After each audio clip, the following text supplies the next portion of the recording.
Om Hari Tash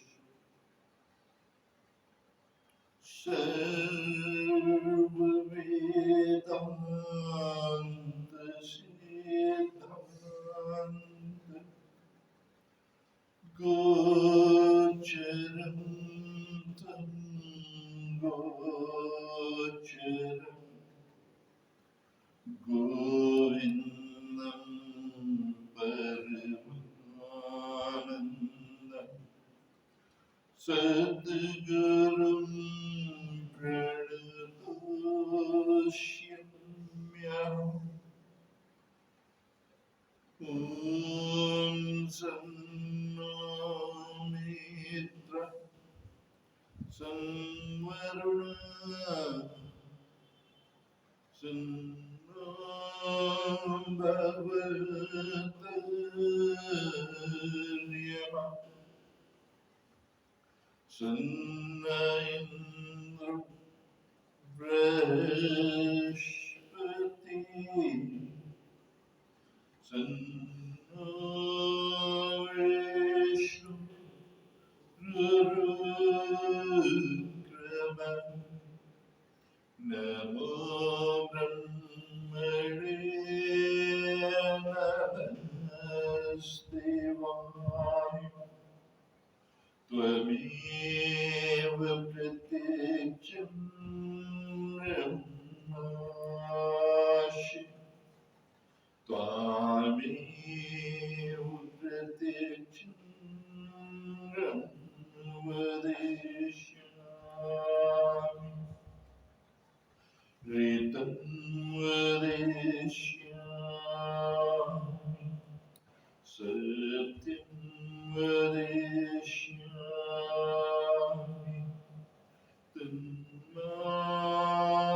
Tanmāvavatu tadviktāram vatu avatu avatu viktāram Om Shanti Shanti Shanti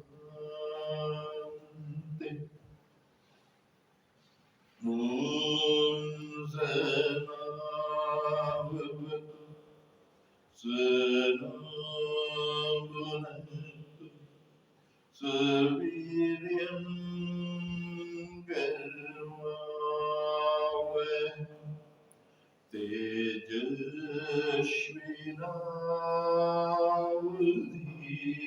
Tejashvinavadhitavastu Ma Vidvishavaha Om Shanti Shanti Shanti Om Yashanti Samrishva Vishvarupa Chandobhyodimritatsam Bharuva Samindra Medaya Shrinatu Amritasya Devararana Vyasa Sariram Me Vicharshanam Jivami Madhumatama Karnabhyam Bhurivishvam Brahmana Kusushimedaya Pita Shrutam Megapaya Om Shanti Shanti Shanti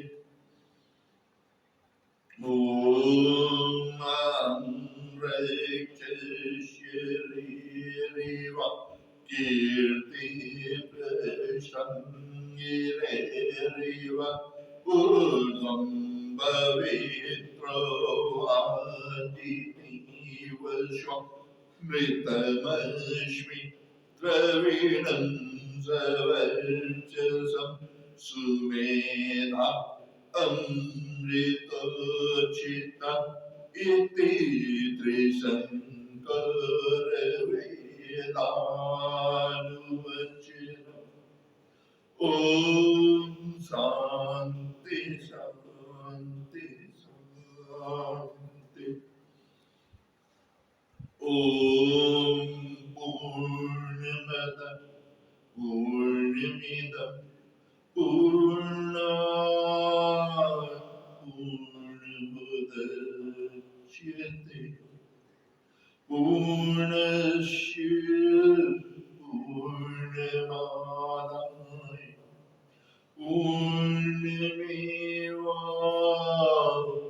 पूर्णमेवावशिष्यते ॐ शान्ति शान्ति शान्ति ॐ आप्यायन्तु भवाङ्गानि वाक्प्राणश्चक्षुश्रुतमथ बलमिन्द्रियाणि च सर्वाणि सर्वं ब्रह्मोपनिषदं मां ब्रह्म निराकुर्याम् ब्रह्म निराकरोद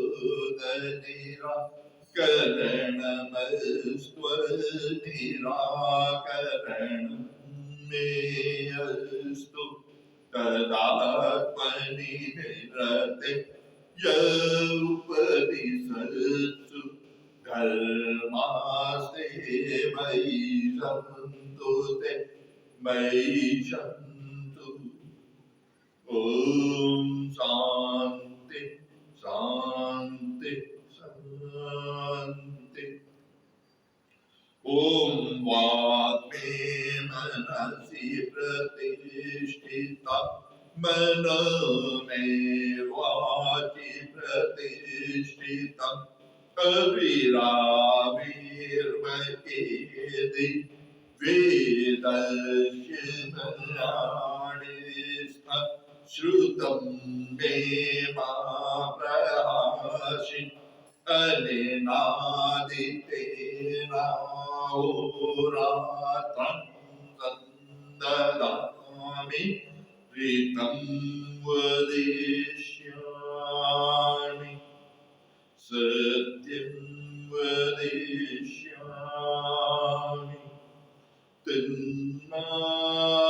तन्मामवतु तद्वैतारवतु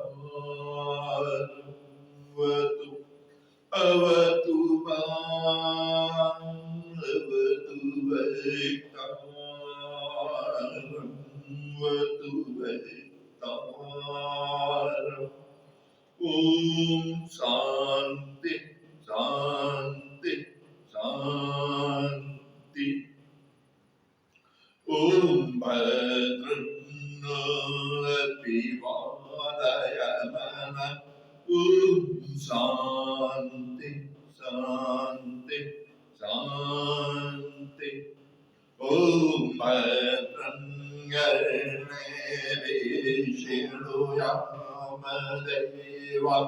भद्रं पश्येमाक्षभिर्यजत्राः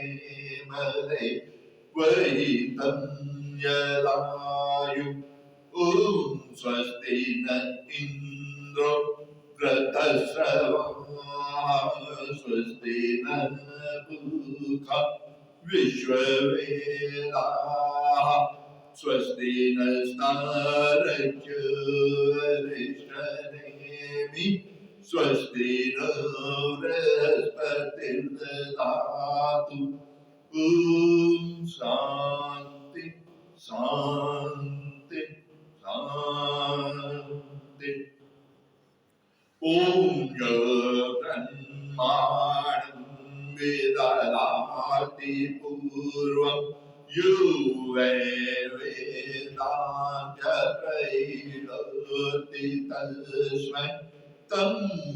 देवमात्मबुद्धिप्रकाशं मुमुचुर्वै शरणमहं प्रपद्ये।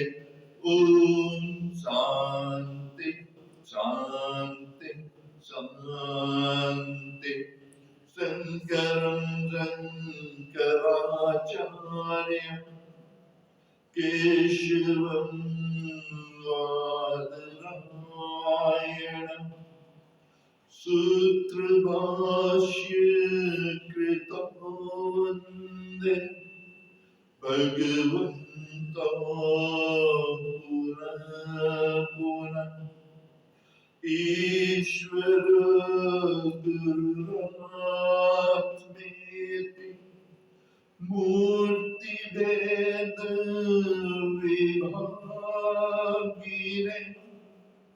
व्योमवद् व्याप्त देहाय दक्षिणामूर्तये नमः। ॐ शान्ति शान्ति शान्ति। ॐ नमः पार्वतीपतये हर हर महादेव।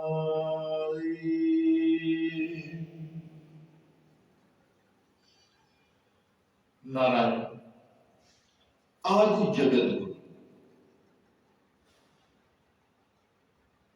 भगवान शंकराचार्य जी ने परम कल्याणकारी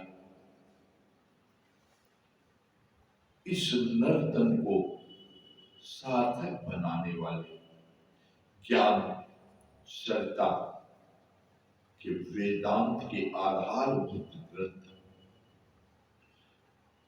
के 32वें श्लोक में नारायण परम कल्याणकारी ज्ञान को प्रतिपादित करते हुए आचार्य आदि जगत गुरु शंकराचार्य कहते हैं,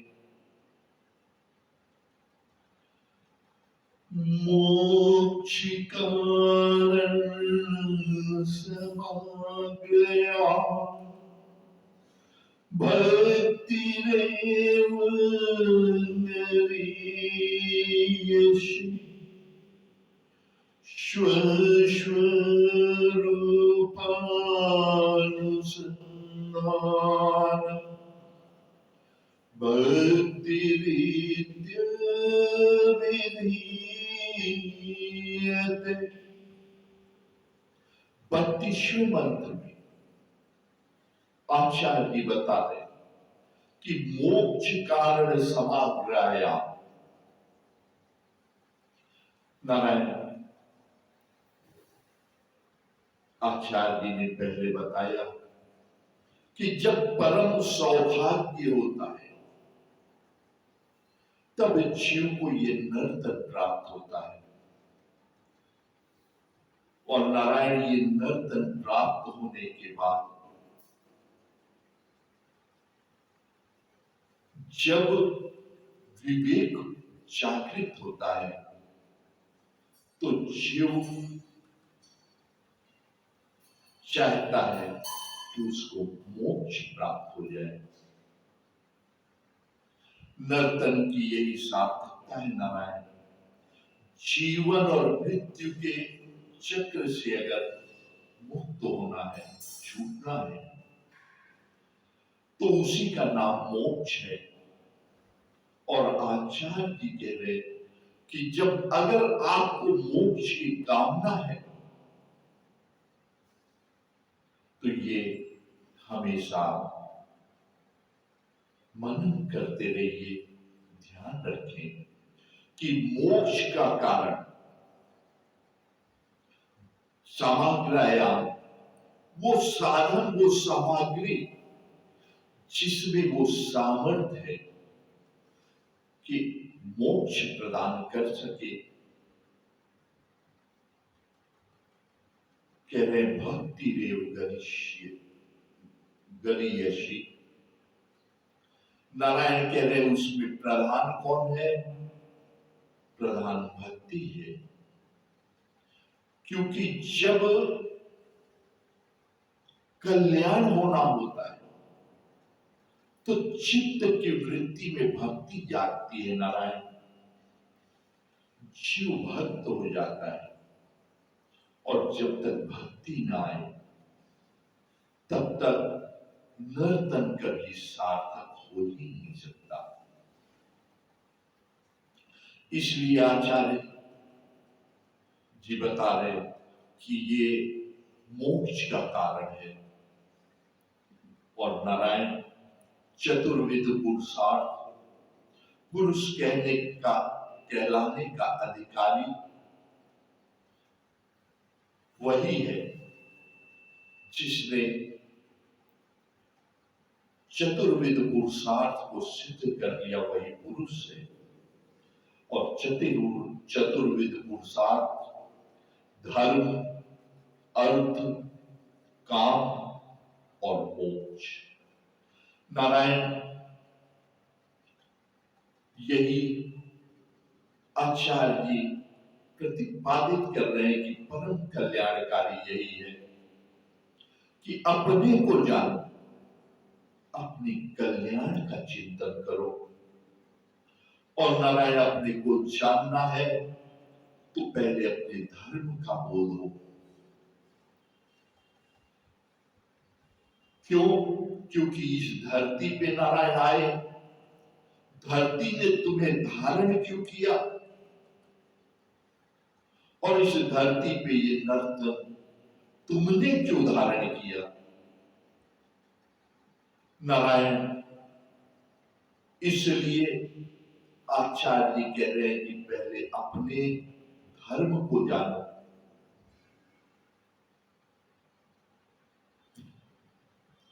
नारायण जब धर्म का ज्ञान होगा तो इस धरती पे ये नर्तन क्यों धारण किया, उसके अर्थ का चिंतन होगा। और कह रहे जब अर्थ का चिंतन होगा तो कामनाएं भक्ति से परिपूर्ण हो जाएंगी। क्योंकि नारायण धर्म यही है कि ये धरती इस नर्तन को धारण की, और आपने इस नर्तन को धारण किया। आप इस नर्तन से अस्तित्व में इस धरती पे विचरण कर रहे, अपने धर्म का आचरण कर रहे। और इस नर्तन को धारण करने वाला ब्रह्म, इस धरती को, इस सृष्टि को धारण करने वाला ब्रह्म है। तो परम धर्म ब्रह्म का जब बोध होगा तो आचार्य जी कह रहे परम ब्रह्म जिसने सारी सृष्टि को धारण किया है, और जब उसका बोध होता है नारायण तो जीव को ये ज्ञान होता है कि मेरा अर्थ क्या है, परम लाभ कहां है, और अपने लाभ के लिए जीव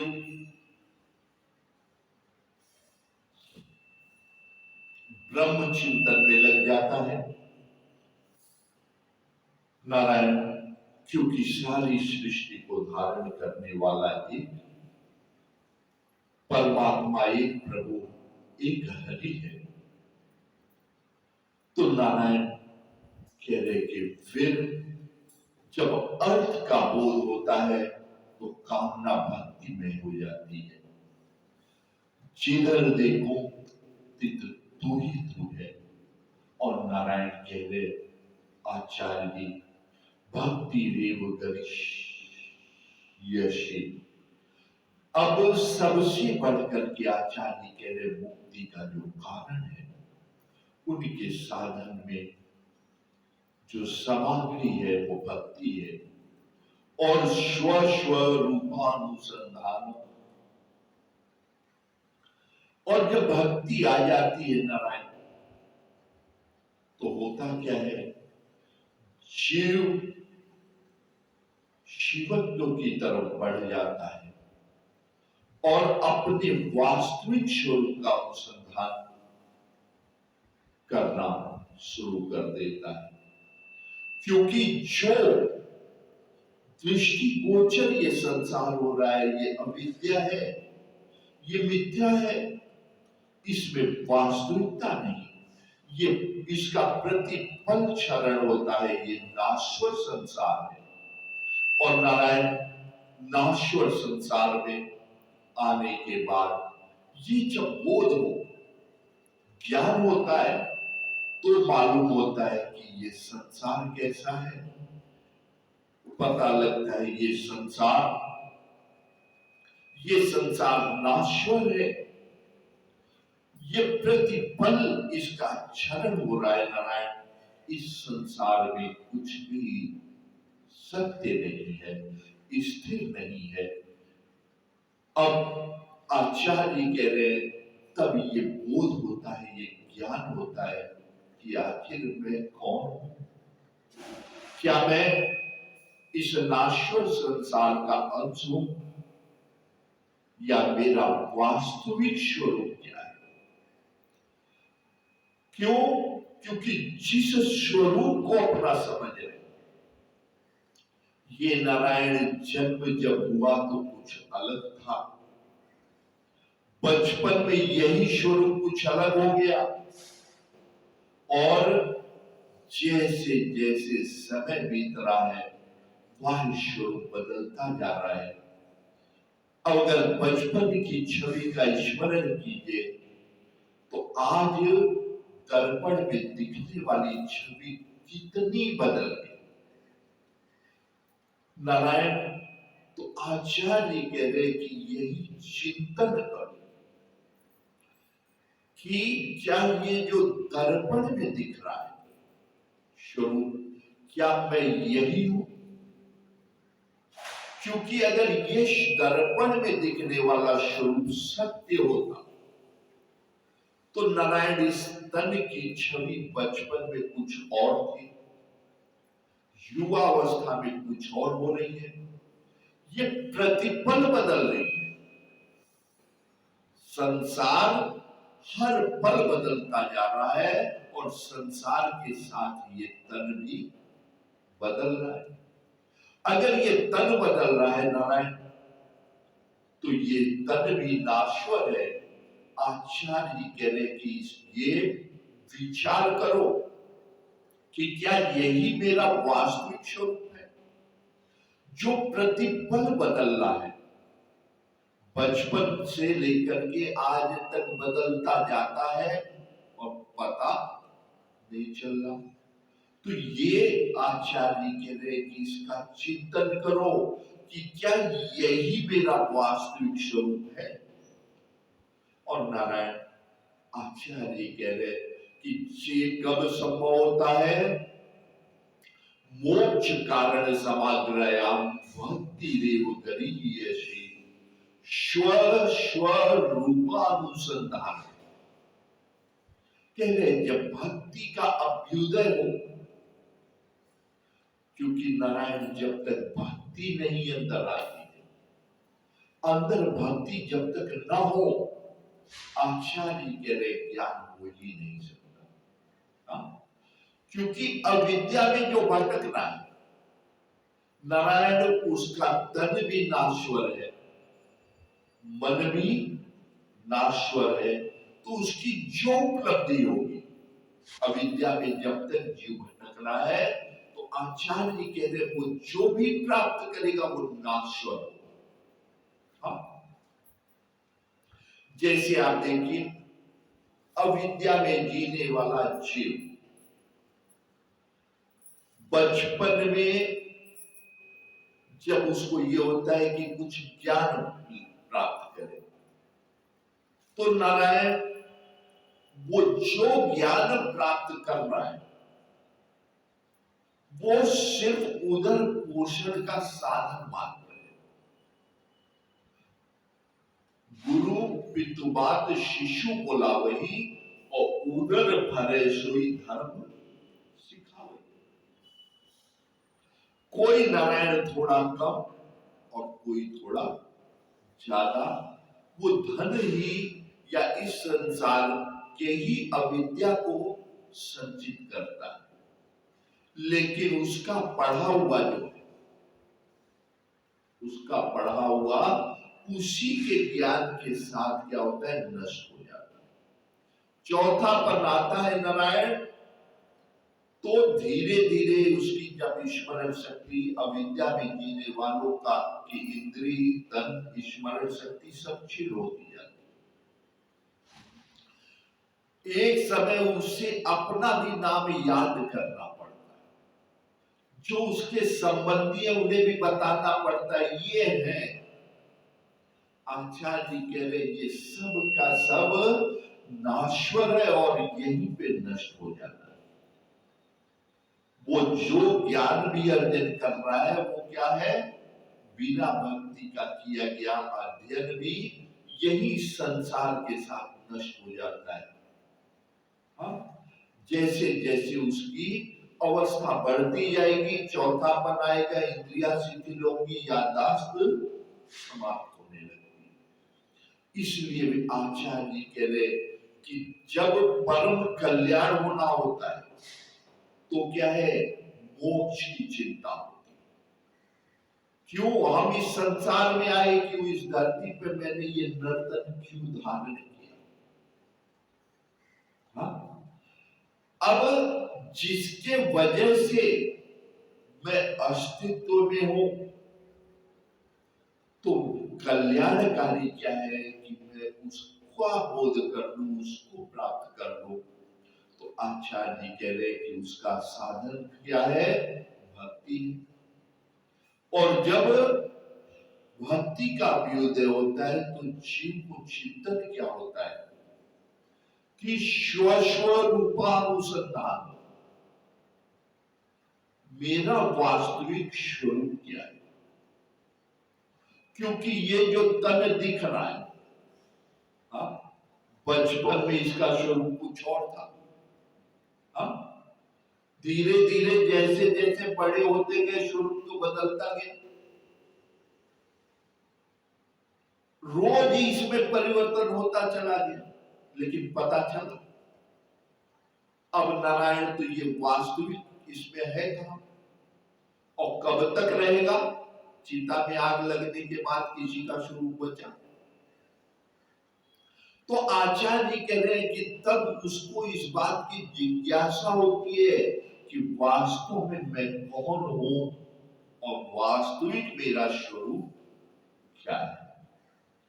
तो कह रहे हैं कि तब उसको जब ज्ञान हो जाए, तो ज्ञान प्राप्त करने के लिए भक्ति जब अभ्युदय होती है, वो विवेक होता है, तो विवेक के अनुरूप वो क्या करता है, अपने वास्तविक स्वरूप का अनुसंधान। पहले हम अपने को तो जाने, दुनिया का चक्कर लगाने वाले बहुत मिलेंगे, दुनिया का जानने वाले बहुत मिलेंगे, लेकिन अपना कितने जाने। और नारायण कल्याण उसी का होना है जिसने अपने को जान लिया। आपने अगर अपने को जान लिया तो सब जाने, और जिसने अपने को नहीं जाना नारायण, वो दुनिया का जानता रहे, कोई काम आने वाला नहीं। हम तो आचार्य यही बता रहे यहां कि जिसका परम कल्याण होना है तो उसके चित्त की वृत्ति क्या होती है, भक्ति में हो जाएगी। कुछ लोग मूर्ता में सोचते हैं कि हम मंदिर में गए, भगवान के आगे खड़े हो गए, हम बहुत भक्त हैं, हमने माला घुमा दी, हम बहुत बड़े भक्त हैं। लेकिन आचार्य जी कह रहे नारायण कि हाथ की माला घुमाने से कोई फायदा नहीं। फायदा किसमें है, आप मंदिर जाइए न जाइए, आप मंदिर जाए न जाए, लेकिन हृदय में तो भगवान रहे। आप जहां है वही मंदिर हो जाए।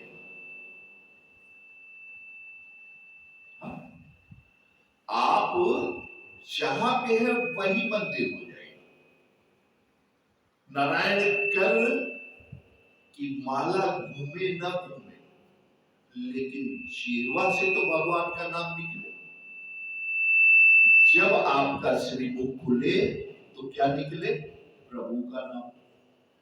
और कैसे? प्रभु के लिए।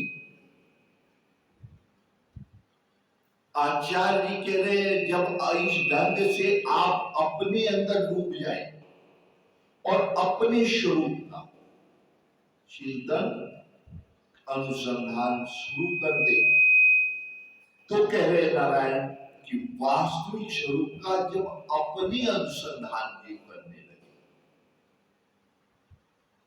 क्योंकि संसार में जब तक आए जो चीज ढूंढे वो बाहर ढूंढे। भगवान भी ढूंढे तो बाहर। नारायण बाहर का भगवान आपका भला थोड़ी करेगा, करता है। पहले अपने घर के देवता को पूज लो, घर में दिया जला के तो मंदिर का दीपक भी काम आए। और जिसके अपने घर में अंधेरा हो, नारायण मंदिर में दिवाली रोज मनाई जाए तुलसी।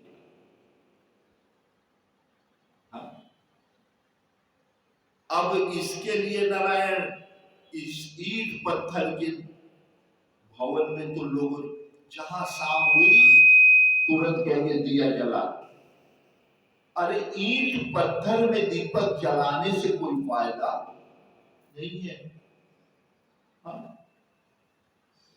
दूसरे के बनाए मंदिर में जाकर के दिवाली मनाने से कोई लाभ नहीं है।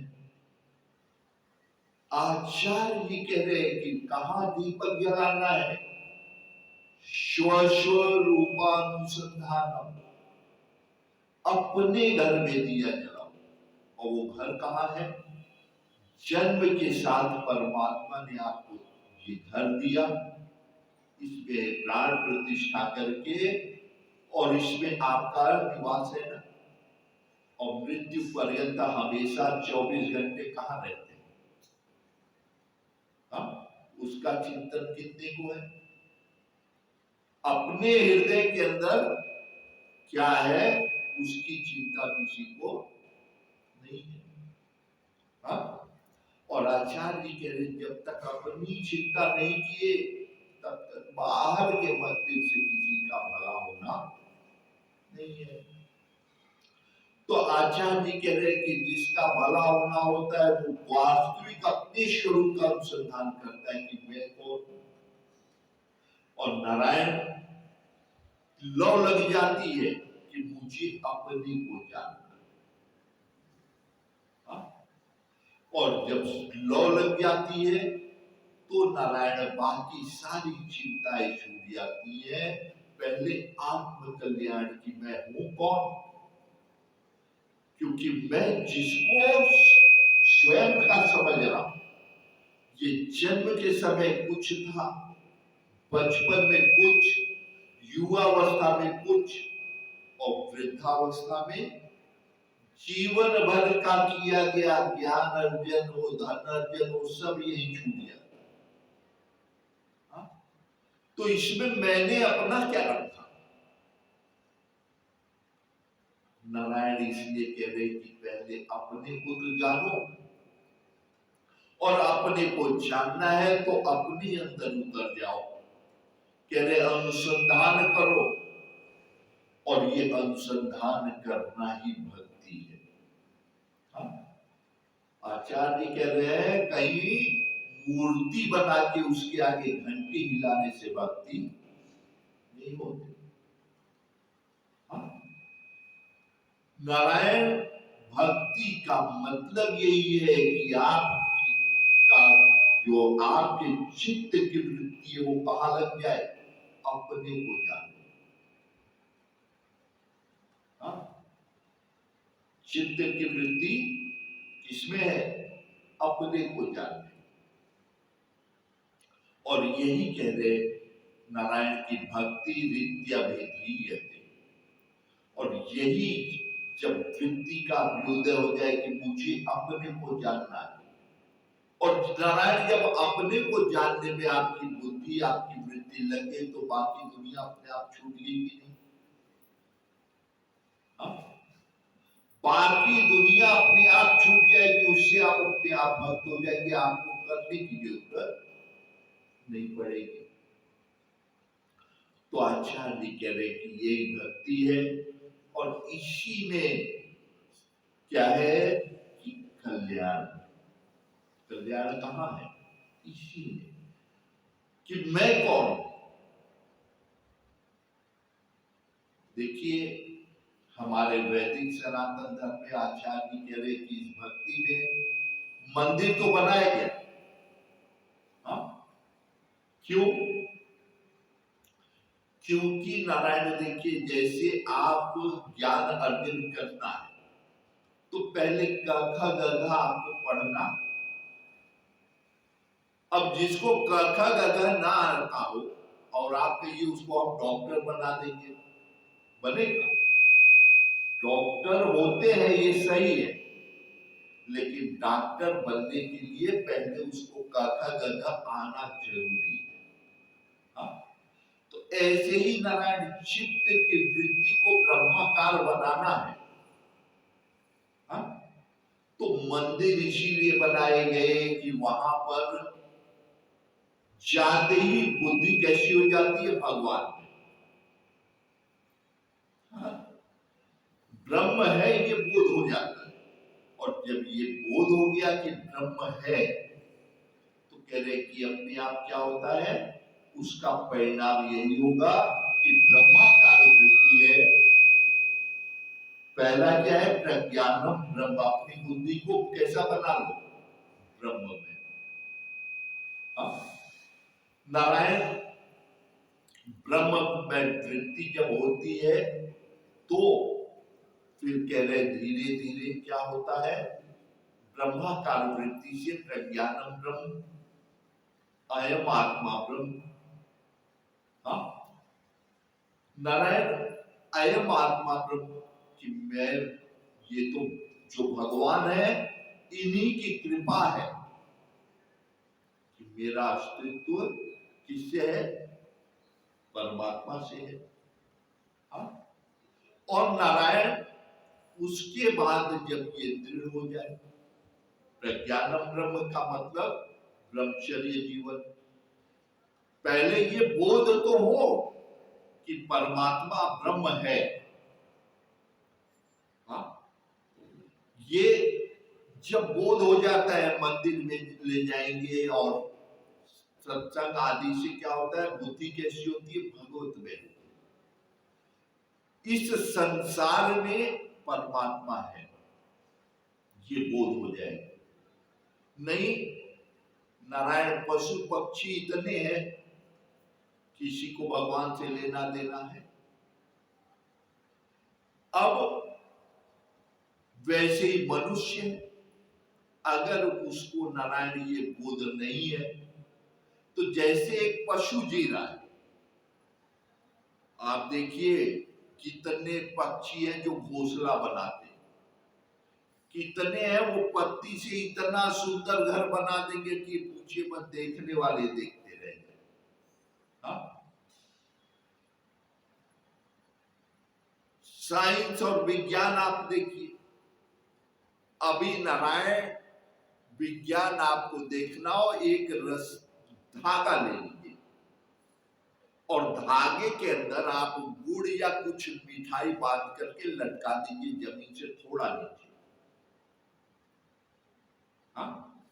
कि चींटी को उसकी सुगंध लग जाए। चींटी को जमीन से उसकी सुगंध लग जाए और आप उसकी टेक्नोलॉजी देखिए, वो धागा कहां से लटक रहा है। हाँ? ये लटक रहा है तो कहां से लटक रहा है?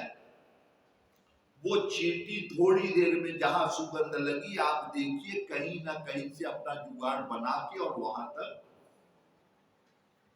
पहुंच जाती है। अब आप बताइए वो कैसे रास्ता खोज ली? उसके पास तो आंख भी नहीं है। तो ये नारायण जिसको लोग बुद्धि समझ लें, इतना विवेक, वो अलग बात है धन कमा लेना। नारायण जिंदा कुत्ते की जितनी कीमत नहीं होती उससे महंगी शेर की खाल बिकती।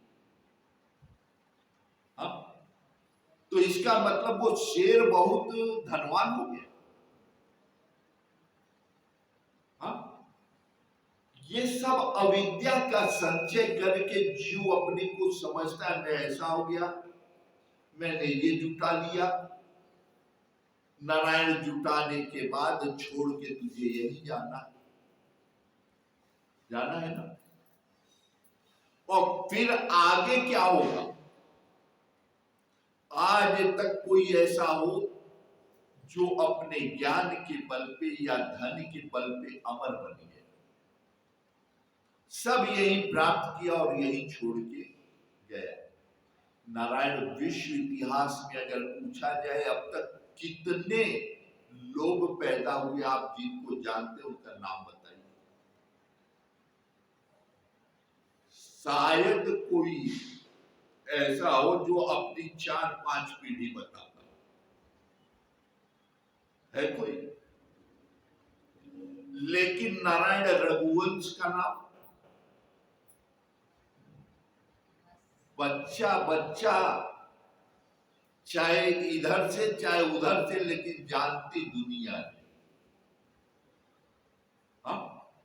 भगवान श्री राम, भगवान श्री कृष्ण का आप नाम पूछिए, चाहे पक्ष विपक्ष किसी बहाने, लेकिन मानती दुनिया है। तो यही आचार्य जी कह रहे कि अपने को जानो। जिन्होंने अपने को जान लिया और अपने बाल बच्चों को वही सिखाया, हाँ, क्योंकि जिस चक्कर में दुनिया मर रही कहती है धन बहुत है, लेकिन रघुवंश को आप देखिए, नारायण राम जी अयोध्या जैसा ऐश्वर्यशाली राज्य है, राज्य सिंहासन है, पिता ने वचन भी दे दिया कि राम को मैं राजतिलक करूंगा, और रात में सौतेली मां कहती है राम को दे दो वनवास, और राम जी उसी हर्ष के साथ अयोध्या का सिंहासन छोड़ के वन में चले। और आज तक दुनिया जय श्री राम कहती है। हाँ? और नारायण किसी से अपनी 4 पीढ़ी 5 पीढ़ी पूछिए तो बहुत कम लोग बता पाए। तो यही आचार्य जी कह रहे कि वो अपने, जिन्होंने अपना अनुसंधान नहीं किया, वो इसी नाश्वर संसार में क्या हुए, बनते और बिगड़ते। घर बनाते, धन दौलत बनाते बनाते खुद कब बिगड़ गए पता ही नहीं। आचार्य यही कह रहे हैं कि अगर सावधान नहीं रहे, लोग कहते हैं हम ये बना देंगे, हम ये बना ले, बाल बच्चों के लिए बना ले। नारायण बनाते रह जाओ, अगर बच्चों में अच्छे संस्कार हैं तो ठीक, और नहीं, जितना तुम इस संसार को बना रहे हो तुम चाहते रह जाओगे और तुम्हारे देखते देखते ये बिगड़ जाए। तो आचार्य कह रहे हैं कि बनना और बिगड़ना दोनों तुम्हारे हाथ में। क्यों? क्योंकि तुम जिसके आधार पे हो, जिसे अपना समझ रहे हो कि ये मैं हूं, ये खुद ही ना स्वर। ये तन किसका रहा है? रहा है किसी का। आचार्य कह रहे इसीलिए ज्ञान का अभ्युदय करो, और अब जब ज्ञान होगा तब तुम्हें ये बोध होगा कि वास्तविकता क्या है। पहले मैं ये तो जानूं कि मैं कौन। नारायण इस संसार में लोग वैभव के लिए मरते, सुंदर स्त्री के लिए मरते, लेकिन राजकुमार सिद्धार्थ के राजकुमार थे, उनकी पत्नी सबसे सुंदर स्त्री ढूंढ के उनके पिता ने उस समय किया। लेकिन उन्हें एक बार, पहली बार वो महल से बाहर निकले, महल के बाहर निकले तो सब रास्ता खाली जब कराने लगे तो एक वृद्ध था, छड़ी के सहारे चल रहा, उससे नहीं हटा गया। उन्होंने मंत्री से पूछा, ये ऐसा क्यों, इसे खाना नहीं मिलता क्या? मिलता है राजकुमार, क्या फिर इससे क्यों नहीं चला जा रहा? क्या ये तो तन की अवस्था है, वृद्ध हो गया है बेचारा, क्या ऐसे क्यों होते हैं? क्या ये तो तन की अवस्था है, सब हो गया। आगे बढ़े तो एक रोगी को लोग खाट पे लेके जा रहे थे, क्या ये, क्या वृद्ध होने के बाद यही होता है? अब इसके तन में रोग हुआ है, ले जा रहे वैद्य के पास। आगे पहुंचे तो राम नाम सत्य हो गया था, लोग अर्थी लेके आ रहे थे कि इसको लोग ऐसे बांध के क्यों ले जा रहे, कि अब इसका राम नाम सत्य हो गया। कहे तब क्या ले जा रहे चिता में जला, बस अपनी सुंदर स्त्री को उन्होंने रात में सोते हुए छोड़ा, अपना सब सोना चांदी जो हीरा मोती जवाहरात पहने थे सब उतार के उसके पास रख दिए और चल दिए। नारायण 14 साल तपस्या यही बोध गया में करे तो उन्हें बोध हुआ कि मैं हूं कौन, और उनका नाम हो गया महात्मा बुद्ध। तो आचार्य जी कह रहे कि जिसका कल्याण होना होता है वो पहले अपने आप को जानता है कि मैं वास्तव में कौन हूं। ये तन जो दिख रहा है ये तो यही का है, यही नष्ट हो जाएगा, जन्म के साथ मिला मृत्यु ले लेगी, क्या मैं यही हूं? ये घर जो मैं बना रहा हूं, नारायण कितना यत्न करिए, बेटा है, बेटे के साथ बहू आ जाएगी, हा? जो आपका कमरा था बहू कब्जा कर लेगी और आपको,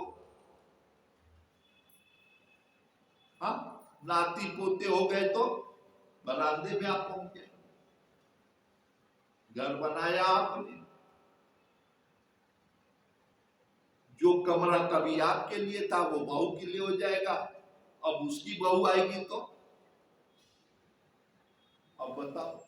और जिस दिन राम नाम सत्य हो जाएगा ये वो घर यही रह जाएगा और आप। तो आचार्य जी कह रहे उस घर की चिंता करो जो जन्म के साथ मिला, कोई उसको नहीं बदल सकता, मृत्यु तक आपको उसमें रहना, उसकी चिंता कोई। जब बड़ा सौभाग्य जिसका होता है, कल्याण होता होता है, वो कर पाता है कि जो घर मुझे जन्म के साथ परमात्मा ने दिया है और मृत्यु पर्यंत इसमें रहना है, ऊपर से तो बड़ा चिकना कर लेते लोग। अविद्या में जीने वाले क्या करते हैं, ऊपर ऊपर आप देखिए तो इतने उनके टिटिम में है नारायण ब्यूटी पार्लर और क्या क्या खोल लिए ऊपर से सजाने के लिए, लेकिन इस घर के अंदर कभी दिया जलाए क्या? आप किसी से पूछिए कि इसके अंदर अंधेरा है कि उजाला है, तुम्हें मालूम है? ऊपर से बड़ी क्रीम पाउडर क्या क्या साधन लोग बना दिए सजाने का, बाहर घर के बाहर का रंग रोगन काम नहीं आता, अंदर जाला है कि नहीं, उजाला है कि नहीं। नारायण जहां अंधेरा जिस घर में हो, हाँ, मकड़ी कहीं जाला लगा दे, कहीं गंदा पड़ा हो तो कहते हैं भूत का वास हो जाता है। हाँ? इस ईंट पत्थर के मकान के लिए लोग इतना करते हैं। अब बताइए आपको रहना यहां है और सब रंग अगर घर के दीवार पे बाहर किया जाए तो आपको अच्छा लगेगा? दिवाली में बाहर भले कलर ना हो लेकिन अंदर सब लोग साल में एक बार दिवाली पर तो साफ कर ही देते। तो आचार्य जी कह रहे कि जिस घर में तुम्हें पूरा जीवन रहना है, इसके अंदर का क्या हाल है, कभी अनुसंधान किए क्या? क्योंकि दुनिया में ऐसा कोई साधन नहीं है कि आपके अंदर अंधेरा है कि उजाला है।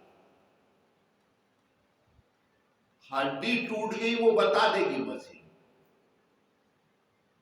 हाँ, लेकिन अंधेरा है कि उजाला है कौन सी मशीन बता देगी? आपके तन के अंदर क्या है, हाँ, आपके मन के अंदर क्या है? नारायण कह रहे आचार्य जी की इसलिए क्या करो, भक्त बन जाओ। भक्त बनो तो कैसे बनो कि अपने स्वरूप का मंत्र का जप करो, तो ऐसे करो कि प्रभु मेरे अंदर वास कर। और वो मंत्र का प्रभाव कहां होना चाहिए? हमारे अंदर। मंदिर में तो भगवान दिख रहा है, लेकिन अपने अंदर हृदय में देखे। और जब तक हृदय में भगवान न दिखे तब तक कोई भगवान भला नहीं कर सकता। मंत्र माला आपकी चल रही है, लेकिन जब कहां होना चाहिए? अंदर। अगर वो मंत्र आपके अंदर उतर रहा है तो आपके लिए कल्याणकारी। और अगर अंदर नहीं उतरा तो, क्योंकि हम लोग जो ये माला लेके जप करते हैं वो काहे करते हैं? आचार्य जी ने बताया, परमात्मा का जब आप नाम ले रहे हैं, हाँ, तो ये घड़ा तो है ही है, इसके अंदर भी भगवान है और बाहर भी। लेकिन जो खाली रह गया है घड़ा, तो हम लोग माला लेके मंत्र का जप इसलिए करते हैं कि एक एक बूंद परमात्मा तत्व तो हमारे अंदर है। मंत्र जप मम दृढ़ विश्वास, ये माला लेके क्यों घुमाई जाती है? मंत्र जाप मम दृढ़ विश्वास, परमात्म चिंतन दृढ़ विश्वास के साथ करिए। और वो कहा अपने अंदर एक एक बूंद जाएगा। और जब एक एक बूंद अंदर जाएगा तो अपने आप वो समय आएगा कि घड़ा, भाई किसी बर्तन में ऐसे आप एक एक बूंद पानी निकालिए तो खाली होगा कि नहीं? और उसी बर्तन में एक एक बूंद पानी डाल दीजिए तो कभी ना कभी तो भरेगा। तो इसलिए हमारे धर्म में ये जो माला लेके हम जप करते हैं उसका यही बात तो है कि एक एक बूंद जल कहां हमारे अंदर जा रहा है? जब परमात्मा का एक एक नाम लेंगे तो एक एक बूंद तो अंदर जा रहा है ना। और जब एक एक बूंद अंदर जाएगा तो घड़ा अपने आप को भरना ही भरना है। हाँ, तो आचार्य जी कह रहे कि इस प्रकार से भक्त बनो कि ये हमारे अंदर जाना चाहिए। और हमारे अंदर क्या है? घड़ा एक एक बूंद हम लुटाते रहेंगे तो कभी ना कभी तो भरेगा। तो यही आचार्य कह रहे कि यही भक्ति है कि एक एक बूंद परमात्मा स्मरण का अमृत हम उसको क्या करते हैं? अंदर अपने संचित करेंगे तो कह रहे कभी ना कभी भरेगा। और भगवान का अनुसंधान कहां करना है? अपने अंदर। क्योंकि हम कौन है? ब्रह्म का ही अंश है ना। श्रीमद् भगवद गीता जी में भगवान श्री कृष्ण ने क्या कहा? ममे वांसो जीव लोके जीव भूत सनातन। जब हम परमात्मा का अंश है तो भगवान हमारे अंदर कहां है? और जब नारायण अपने अंदर अपने वास्तविक स्वरूप को आप ढूंढेंगे तो जब भगवान परमात्मा मिलेगा, परमात्मा हो जाएंगे तो आप भी क्या है? अमर ही है ना। भगवान कभी मरता है? परमात्मा जब वो नहीं मरता तो वो आपके अंदर बैठा है कि नहीं? और जब आपके अंदर बैठा है तो आपका भी वास्तविक स्वरूप क्या है? परमात्मा में है ना। लेकिन होता क्या है कि जब आप अनुसंधान करेंगे, अविद्या और भगवान में से एक को पकड़ना है, तो अपने अंदर भी आप किसको पकड़ते हैं? भगवान को जिस दिन पकड़ लेंगे तो भगवत स्वरूप हो जाएंगे, होंगे ना। और एक एक बूंद जब जब करेंगे तो क्या होगा? भगवान का अंश प्रबल हो जाएगा, होगा कि नहीं भाई? एक एक नाम स्मरण करने से अगर अंदर हृदय में भगवान है और आप उसका स्वरूप का चिंतन कर रहे हैं तो प्रकाशित कौन होगा भाई? सूर्य अगर उदय हुआ तो अंधेरा नष्ट होगा, हाँ?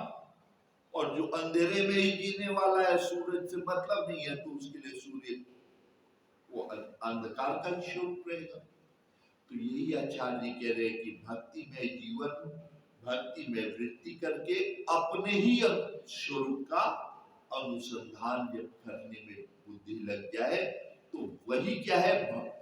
वो बुद्धि ही भक्ति कहलाती है। परमात्मा में चिंतन के साथ अपनी स्वरूप का, अपने अंदर, मेरे अंदर भगवान का है। जब हम लोग क्यों करते हैं? इसीलिए क्योंकि जब से भगवान के कैसे मिलते हैं? पुकारने से ना। और आप हाथ में माला लेके एक बार घुमाना शुरू की तो 108 बार पुकारे कि नहीं? लेकिन कभी आपने सोचा हमारे अंदर कहां? ये आपने नहीं सोचा। तो वो भी सोच रहा है ये कहां में घूम रहा है। हाँ? मिले तो कहां मिले? और आचार्य जी कह रहे हैं कि माला घुमाने से पहले ये याद रखो कि हमारे हृदय में जो परमात्मा है,